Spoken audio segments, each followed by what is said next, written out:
maiores mestres em todo o conhecimento da religião dele, que era fariseu. Então ele foi preparado para ser rabino.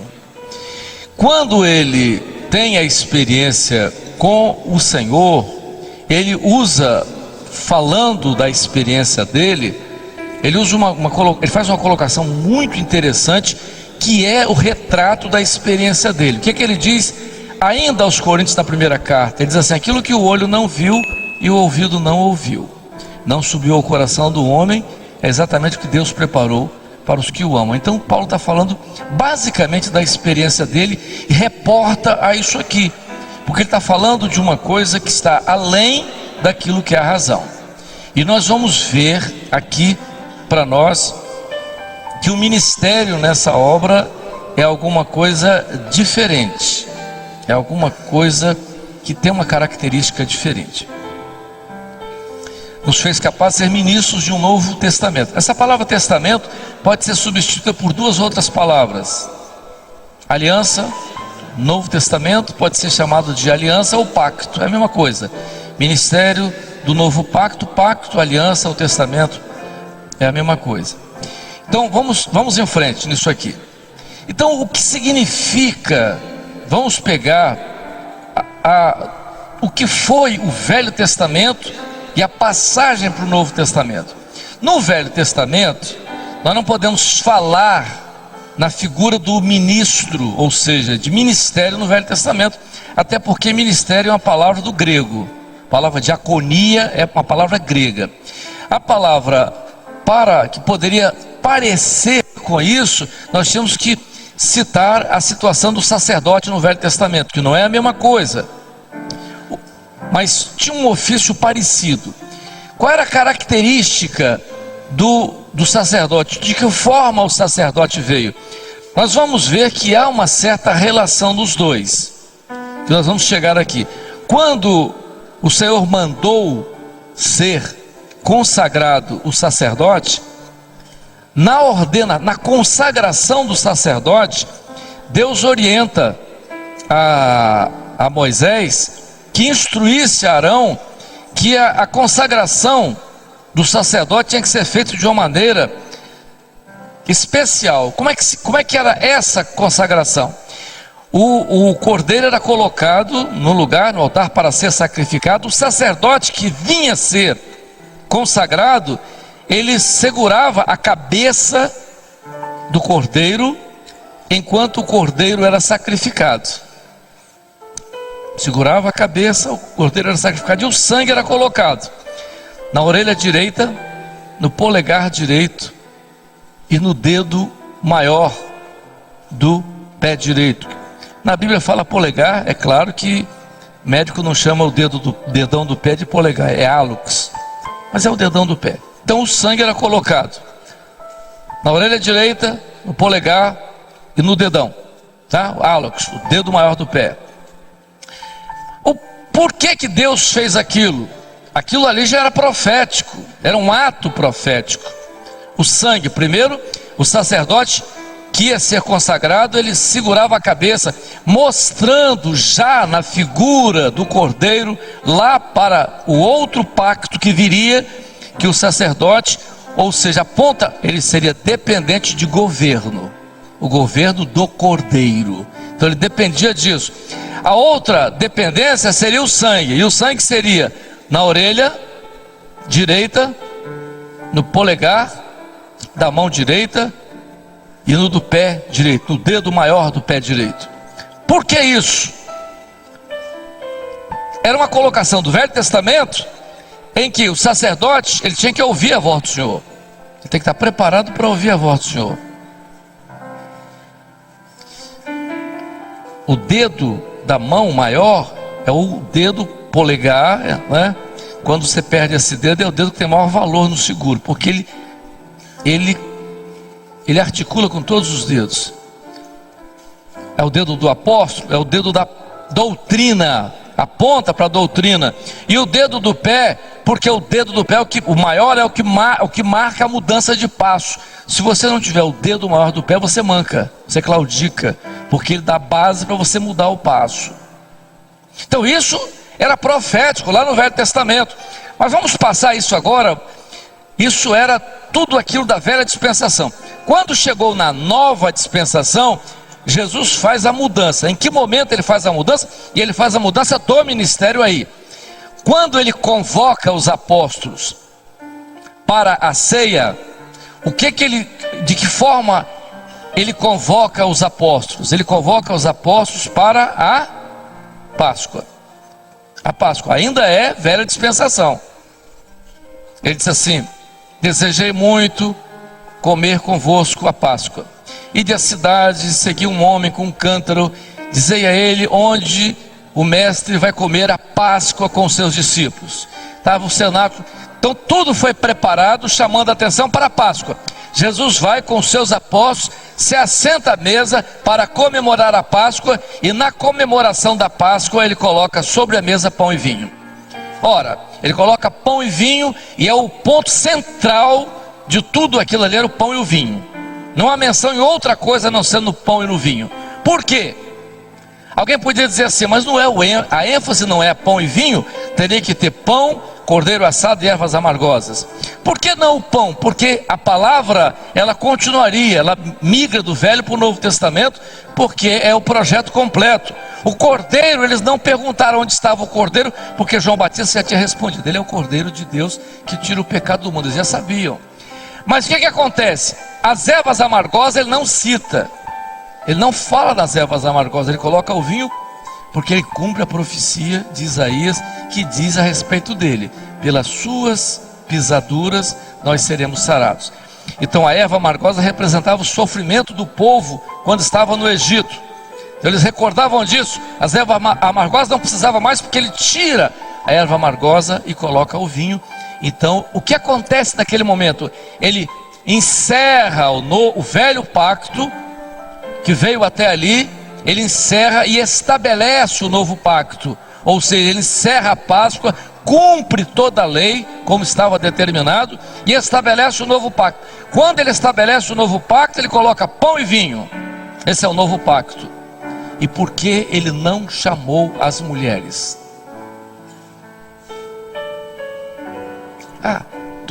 Tudo Jesus fez. Não, nada é aleatório. Jesus não chamou as mulheres porque ali era ministério, e ministério não é para as mulheres. Alguém vai dizer assim, está vendo? Que coisa, não? Vocês têm uma restrição às mulheres. Eu digo sempre, a igreja que Paulo descreve é corpo. O Senhor disse que essa função de ministério é para homem. Qual o problema? Aí pergunta aos pastores aqui, estão aqui os pastores aqui. Pergunta se algum deles queria ter uma igreja só de homens. Ninguém quer. Coisa horrorosa. Amadeus, você vai ser pastor de igreja só de homens? Misericórdia. Quem que aguenta? É um negócio surreal, um negócio do outro mundo. As mulheres são extraordinárias no trabalho de crianças, no trabalho de jovens. Enfim, elas oram muito mais. E se botar elas para pregar, elas pregam melhor. É tudo mulher. Mas é o seguinte, isso é corpo, isso é função do corpo. O Senhor estabeleceu, quando na ceia, ele estabeleceu o ministério para os homens. Então ele diz assim: o ministério do Velho Testamento encerra aqui, e no Novo Testamento é pão e vinho. Como é que é isso, pão e vinho? Então corpo, pão é corpo, e vinho é sangue. Então é corpo e sangue. Corpo e sangue. Então por que Paulo diz que nos fez ministros do novo pacto? Então Paulo está falando de ministros de um novo pacto. O que é isso? Novo pacto é pão e vinho. Novo pacto é corpo e sangue. Então o que é corpo em ministério? O que é que o Novo Testamento chama de corpo em ministério? Chama de presbitério. Presbitério. O que é presbitério? É um prédio? Não, presbitério não. Presbitérios são presbíteros. O que são presbíteros? São pastores. Ah, mas as igrejas falam de presbítero docente, presbítero recente. Para nós não existe isso não. Presbítero para nós é pastor. São linguagens, vocês vão ver lá no quarto, já viram no quarto período. Mas ministério é pastor. Então é corpo. E o que é sangue? É espírito, presbitério e espírito. O que acontece quando alguém é levantado para o ministério nessa obra? O pastor vai à frente, seja lá o secretário do presbitério ou a região, o pastor vai lá, e o que ele diz? Vamos lá. Ricardo, você lembra quando você foi levantado para o ministério? As igrejas já sabem, quando chega um monte de pastor na igreja, vocês já ficam pensando o seguinte: ou vai mudar o pastor ou vai ter alguém para ser ungido. As igrejas já estão totalmente preparadas e já sabem isso, né? Ninguém precisa dizer nada. Chegou um grupo de pastores, 3, 4, quando vem um, mas vem 3, 4 pastores, aí já começa aquele cochichozinho, né? Pastor vai sair, misericórdia, eu vou para outra igreja. Quem que vai entrar? Olha, até aquele outro ali, ele é bravo. Aí eu vou mudar, eu vou para outra, não vai mudar, não, será que vai mudar? Não, eu acho que alguém vai ser ungido. Então, vai mudar ou alguém vai ser ungido? Todo mundo já fica na expectativa. Aí o pastor vai para frente e diz o seguinte: olha o que ele diz. Você foi diácono, Ricardo? Foi. Eu não fui, não tive esse privilégio. Mas aí o pastor vai à frente e diz assim: ao presbitério reunido. O que é isso? Corpo. Muito bem. Ao presbitério reunido. Ele usou uma palavra da doutrina de Paulo. Ao presbitério reunido, o Espírito Santo revelou. Quem foi? Vinho. Presbitério é corpo, é pão. O Espírito Santo revelou. Vinho, Espírito. Então o que ele falou? Ele trouxe aqui o novo pacto. Então você, Ricardo, foi levantado para ser ministro do novo pacto, pão e vinho.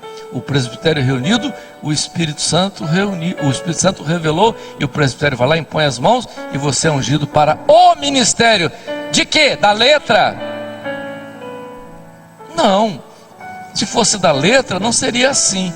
Se fosse da letra, seria acadêmico. E não está errado quem quiser fazer isso. Vai. Eu vou ser pastor, vou fazer um curso, não tem problema, vai fazer um curso de teologia e você vai ser pastor dentro de uma linhagem, dentro de uma concepção acadêmica. Qual o problema?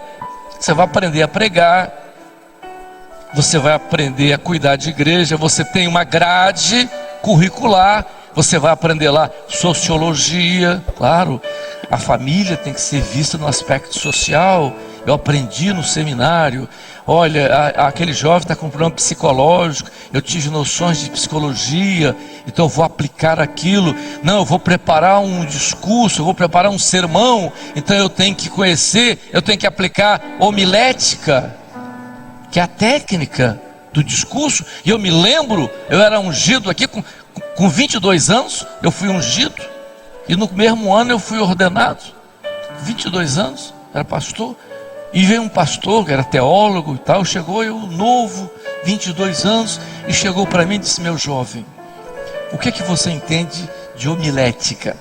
E eu digo: eu gosto com pouco sal. E ele ficou zangado comigo, aborrecido, procurou Gedeutia, falou: mas esse rapaz é muito debochado. Não, o que eu sabia de homilética? Sabe o que era homilética? Sabe o que era homilética? Então, a homilética é técnica de discurso. Você tem que ter uma introdução, um conteúdo, um desfecho. Você tem que aprender gesticular, é homilética. Você aprende isso na faculdade lá, na teologia, você aprende, né? Você tem que gesticular de forma coerente. Deus amou o mundo, está errado. Deus amou o mundo, está certo. Então a gesticulação tem que ser homilética, coerente. Você tem que ter dicção, treina, técnica. Você tem que falar com o pescoço fazendo um ângulo reto com o queixo.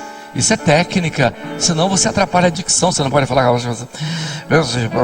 Não pode, não. Isso é técnica. Você aprende. Mas ora, nós não fomos levantados para sermos ministros da letra, que isso é acadêmico. Está errado? Não, para quem quer pode. Mas o Senhor não nos chamou para sermos ministros da letra. O Senhor nos chamou para ser ministro do novo pacto. Ou seja, do pão e do vinho. Ou seja, corpo e a operação do Espírito Santo. Então você chega numa família e a família está ali com um problema. O que eu vou? Eu uso aqui um exemplo muito claro de Jairo. Jairo já está com o Senhor, né? E Jairo, uma vez nós estávamos em Portugal e o seminário foi durante era uma reunião, foi um sábado, o dia todo terminou. E o Senhor deu uma revelação que tinha um culto sábado à noite, e o culto era de evangelização. E os pastores disseram: vamos ser convidados, né? Alguns professores da universidade estarão aqui e tal. E nós fomos consultar quem faria a abertura. Ninguém tinha dúvida de que o pregador seria Gedeuti. Ninguém tinha dúvida. Essa é uma pregação. Não. Vamos consultar quem vai fazer a abertura e tal. O que deve ser um português aqui e tal, tá tudo certo. Vamos consultar e tal. Mas o pregador já estava definido, não tinha mais discutir. Era Gedeuti o pregador, tá? Tudo bem, Gedeuti. Aí no meio daquilo todo mundo disse: mas eu tive uma revelação com o pregador. Eu estou pensando, deve ser para orar pelo pregador, alguma coisa assim. O Senhor me revelou que a mensagem está com o pastor Jairo. Aí os portugueses: misericórdia. Jairo. Como é que Jairo vai pregar? O Jairo. É Jairo. O Jairo. Vamos para o culto? Abertura. A mensagem está com o pastor Jairo. O pastor Jairo abriu o texto. Todo mundo atento. O que ele vai ler? E leu a ressurreição de Lázaro. E leu que a pedra foi resolvida. E o português falou do lado: mas ele leu errado. A pedra foi removida. Ele leu resolvida. E começaram a ficar tenso. Jairo mandou sentar e começou a pregar sobre a pedra resolvida. O tempo todo a pedra. E perguntou: quem tem uma pedra para ser resolvida? E todo mundo tremendo: não, removida e tal, resolvida. E vai, pedra resolvida para lá, resolvida. Quando terminou, 10 minutos, botou de pé e disse: quem tem uma pedra para ser resolvida, vem à frente. Aqueles professores vieram à frente, um grupo chorando. E o português olhou e disse: mas eu falei: pois é, a pedra precisava ser resolvida, tá aí, qual o problema? Qual a dificuldade? Veja só, aonde estava a homilética ali? A homilética foi para o espaço. O que estava ali de homilética? Tinha homilética resolvida, removida. Houve ali uma operação do Espírito. Por quê? Porque o ministério de Jairo era do pão e vinho. Ou seja, ele era resultado de uma operação do Espírito Santo. Ele era totalmente dependente do Espírito Santo. E o que o Espírito Santo fez? Confirmou aquilo que fez na vida dele. Então o ministério para nós é exatamente isso. Quando você é levantado para o ministério, Paulo diz assim: que governe bem. Como é que você vai governar bem? Porque o pastor nessa obra governa com dons. Ele não governa com razão. Se ele fosse governar razão, ele ia governar na letra. Você pode pegar o teólogo mais famoso, mais conhecedor, e coloca no meio de uma igreja de 30 membros do nosso meio aqui com dom espiritual, ele não sai do lugar. Por quê? Porque ele não tem a experiência de governo no Espírito. Porque o governo no Espírito é completamente diferente. Você vai administrar o quê? Você vai administrar aquilo que vem do Espírito Santo. Então nós fomos levantados dessa forma. É pão e vinho. O nosso ministério é pão e vinho. O nosso ministério é corpo e sangue. O nosso ministério é presbitério e espírito, essa operação. E aí Paulo faz uma advertência muito séria. Qual a advertência que Paulo faz? Paulo diz a Timóteo: não desprezes o dom que há em ti, o qual te foi dado. De que maneira? Por profecia. O que é profecia? Espírito, com a imposição de mãos do corpo. Não despreze o que te foi dado pela operação do Espírito no corpo. O que é desprezar? O que é desprezar? Faço. Não quero mais. Eu não quero mais isso. Porque pastor para nós não é título, não é profissão. Você não chega lá para fazer que negócio na loja, você vai fazer um cadastro. E a moça pergunta, profissão, você diz pastor da Maranata. Você nunca diz isso, não existe isso. Para nós, pastor, não é título nem profissão. Pastor para nós é função. Função. A função é onde? No novo pacto é corpo e sangue. Você tem uma função no corpo. É por isso que o sangue ele faz a interligação, né, de todas as partes do corpo. Os órgãos, eles estão interligados através do sangue. As suas funções são todas transferidas ao corpo pelo sangue. O fígado, o rim, todos eles, a função é exercida pelo sangue. Essa interligação é importante. Então, quando o Senhor nos chamou dentro dessa posição, o Senhor nos chamou para ter uma função. E se nós deixamos isso, nós nos isolamos do corpo, não temos mais ministério. Pois é, tá vendo? É isso que me dá raiva nos Maranata. Quem é pastor lá no meio deles, deixou de ser pastor dele lá no meio deles, não é mais pastor, não é mesmo não. Não é mesmo não. Por quê? Porque nós adotamos aquilo que o Espírito Santo nos disse. Não foi uma criação nossa, não foi uma linguagem nossa, não é um rótulo nosso, é bíblico. Você foi levantado no ministério dentro de uma operação do Espírito Santo no corpo. Se você abandona isso, você não tem mais essa função no corpo, então você não é mais pastor.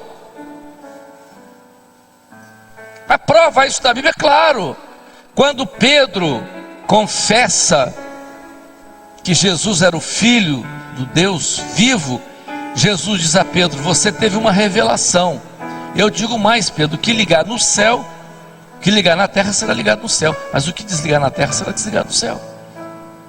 É profético isso. Vamos pegar Pedro ainda, mesmo Pedro. Qual a diferença de Pedro antes da ressurreição e depois da ressurreição? É gritante. A diferença de Pedro antes e depois da ressurreição é gritante. Como foi Pedro antes da ressurreição? Antes da morte de Jesus, Pedro negou. Pedro quis andar sozinho sobre as águas, começou a afundar. Jesus repreendeu a fé dele, disse que ele tinha que estar no barco. Pedro usou a espada para arrancar a orelha lá do servo do sumo sacerdote. Não é? A espada é o que? É a palavra. A palavra na letra, ela fere o ouvido. Na razão, ela fere o ouvido. A espada é a palavra. Na razão, ela fere o ouvido. Ela não atinge aquilo que Hebreus diz lá, até a divisão de alma e espírito. Ela não faz isso não. Na letra, ela fere o ouvido. Era tudo que era Pedro. Depois da ressurreição, o que Jesus disse para Pedro? Tu me amas? Ele disse, eu te amo, então apacenta as minhas ovelhas. Tu me amas? Te amo, apacenta as minhas ovelhas. Tudo que Jesus disse para Pedro é, apacenta as minhas ovelhas. E Pedro se entristeceu com o que quer dizer assim, como é que eu vou apacentar? Ele está me questionando, eu vou criar outro problema. Aí Jesus diz assim, antes você cingia você mesmo, você fazia o que você queria. Agora não, Pedro, outro te cingirá e dirá onde você vai, de que forma você vai, e te levará. Entendeu? O que Jesus estava dizendo para Pedro? Apacentar ovelha é ser dirigido pelo Espírito Santo. Apacenta as minhas ovelhas, mas de que forma? Cingido pelo Espírito que comanda, que governa. Esse é o ministério para o qual o Senhor nos chamou. É diferente. É uma característica. O Senhor nos chamou assim. E há uma coisa muito interessante no ministério, nessa obra. As coisas que o Senhor faz, porque o Espírito Santo não tem compromisso com o que eu acho. O Espírito Santo tem compromisso com a sua palavra, com aquilo que ele diz, com aquilo que ele revela. O Espírito Santo tem compromisso com isso. E às vezes você acha que você é autossuficiente, e você não é, e a gente sabe disso. Quantas vezes a gente tem vontade de fazer o que a gente quer? Não tenho às vezes vontade. Eu tenho ideias, Eu acho ideias muito interessantes. Uma ideia que eu sempre digo aqui, viu, Júlio César, você que é do Mané, eu tenho uma ideia maravilhosa. Sabe o que eu queria criar? No mês de outubro, do aniversário da igreja, Maratona Manaim. Todo mundo correr de Vila Velha ao Mané aqui de Vitória. Aqui. Vai ser o mundo todo. Uma coisa linda, maratona. Mas o Espírito Santo nunca concordou com isso. Não sei. Mas seria interessante, morrer um monte de gente na estrada, não ia para a eternidade logo. Ideia a gente tem. E às vezes você chega na igreja, você quer fazer o que você quer e o Espírito Santo não deixa. Às vezes você quer pregar o que você quer e o Espírito Santo não deixa, por isso tem um culto profético. Você tem vontade? Eu vou contar uma experiência. Eu estava em Praia da Costa 4, eu sempre tenho um carinho muito especial. Você fala, você gosta muito da igreja de Brasília. Não, eu gosto muito das irmãs de Brasília, as senhoras, que oram muito por mim. É um carinho já há muito tempo, com as irmãs de Brasília. E elas estavam aqui, um grupo, aí resolveu ir lá, eu era pastor em Praia da Costa 4, e elas queriam ir lá assistir o culto. Não, viajar na segunda-feira, lá na sua igreja, e tal, vamos lá e tal. E eu me empolguei. Elas vão lá, eu vou ter que pregar uma mensagem especial. E preparei uma mensagem. Passei a tarde toda, preparei aquele negócio bonitinho, Edilson. Ficou do jeito que eu queria. Perfeita a mensagem, tá direitinho. Eu falei, essa mensagem aqui vai abafar. Tá. Aí fui para o culto. Quando eu cheguei no culto, sentei, o culto com o professor show faz umas coisas muito interessantes. Aí quando estava terminando o período de louvor, já com a mensagem preparadinha e tal, tinha um pastor sentado do meu lado, evangelista, e disse assim, tive uma visão. E eu cá comigo, pode contar. Eu pensei assim, vai ser uma bênção, o senhor vai dar uma visão de fogo caindo, aquela coisa toda. Eu pensei comigo, né? Vai ser uma coisa extraordinária. Eu falei, conta, irmão, qual foi a visão? O senhor me deu uma visão de que você chegava em alto mar, jogava a tarrafa e puxava. E quando você puxava não vinha nada, não pegava nada. Aí eu falei assim, e o que você entendeu? Não, o senhor me deu uma revelação. Assim, qual foi a revelação? O senhor me revelou que não é essa mensagem não. Eu falei, misericórdia. Aí eu virei para ele e disse assim, então você prega. Ele falou, eu só tive a revelação. Tá. Eu entrei numa situação muito difícil. Fechei a Bíblia. Que a tarde preparando aquilo, estava tão bonitinho o negócio, certinho, né? Então, e agora? Aí ele virou para mim e disse assim, é o último louvor. Eu digo, misericórdia. Eu com a Bíblia fechada, sem nada, não tinha mensagem, não tinha nada. Aquilo que pastor faz que é malcriação também. Eu fui para frente com a Bíblia fechada, a igreja de pé cantando o último louvor, e eu disse, Senhor, eu não tenho nada, a mensagem que eu tinha era aquela. E agora eu vou fazer uma coisa, eu vou abrir, vou clamar, aquilo que eu aprendi a vida toda, vou clamar, e vou abrir a palavra, aonde cair eu vou botar o dedo e vou pregar, né? Deu o que der, eu vou ler o que aonde, podia ser até na genealogia de Jesus, eu vou pregar. Eu vou abrir, eu clamei e abri. Quando eu abri, botei o dedo, fiquei esperando a igreja de pé. Debaixo do meu dedo estava escrito assim: se tu soubesses quem fala contigo, tu pediria e ele te daria a água da vida. Metade da igreja começou a chorar. Aí, igreja, pode sentar. Aí eu comecei a falar, outra metade começou a chorar, aquela coisa toda, aquela coisa maravilhosa. Então peguei 15 minutos, aquela coisa. As irmãs disseram, mas que coisa linda você estava. E eu parado, olhando para elas, eu não estava nada, sabia nada, não tinha nada, coisa de nada, não tinha nada. A graça. Nós falamos aqui sobre o recurso da graça. A graça está ligado ao Espírito. Então, os recursos da graça é os recursos da operação do Espírito. Esse é o segredo desse ministério. Tudo. Então, quando Paulo diz, e o Senhor nos chamou para ser ministros do novo pacto, ou seja, desse novo pacto, não da letra, porque a letra mata. A letra mata, que não dá vida, mas o Espírito dá vida. Tudo que acontece, então o resultado disso na vida, na igreja, do ministério é um milagre. Tudo para nós é um milagre, porque a operação do Senhor é a operação dessa. Nós temos hoje, a maioria dos pastores tem uma vida secular, né? Não somos profissionais, né?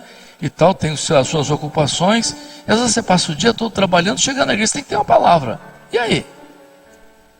E aí? Como é que faz? Aí você tem uma operação extraordinária por trás de tudo isso, que são os dons na vida da igreja, que é o culto profético, que é a doutrina estabelecida, né? Tudo isso favorece uma operação do Espírito Santo. E o Senhor tem feito isso conosco. Isso é um privilégio. Isso é um privilégio. É um segredo que o Senhor nos deu, é uma herança. É por isso que nós zelamos por esse ministério, que é uma herança. É por isso que não se faz de qualquer maneira. É por isso que não se diz, não se escolhe. E nós falamos uma coisa muito interessante, e nós sempre falamos aqui, quando essa obra começou no nosso meio, logo em 1968, eu cheguei em 71, mas já se falava sobre Davi como tipo dessa obra. E Davi não tinha nada que ser rei, né? O rei tinha que ser o primogênito. Davi era o 8º filho, não tinha nada que ser rei. Não tinha direito nenhum. O Senhor tirou da malhada, ungiu. Ele não saiu dali, foi lá e assumiu o trono, não. Ele passou um período de prova antes de ser rei. E o Senhor faz a mesma coisa conosco. A unção é um período de prova até assumir o governo, que é a ordenação. Tudo isso o Senhor fez conosco. O ministério nessa obra é perfeito. O ministério nessa obra é perfeito, é uma colocação perfeita do Espírito Santo. E o Senhor tem feito isso, o Senhor tem aperfeiçoado isso, porque o aperfeiçoamento do ministério é no corpo. É aquilo que Paulo fala na carta aos Efésios.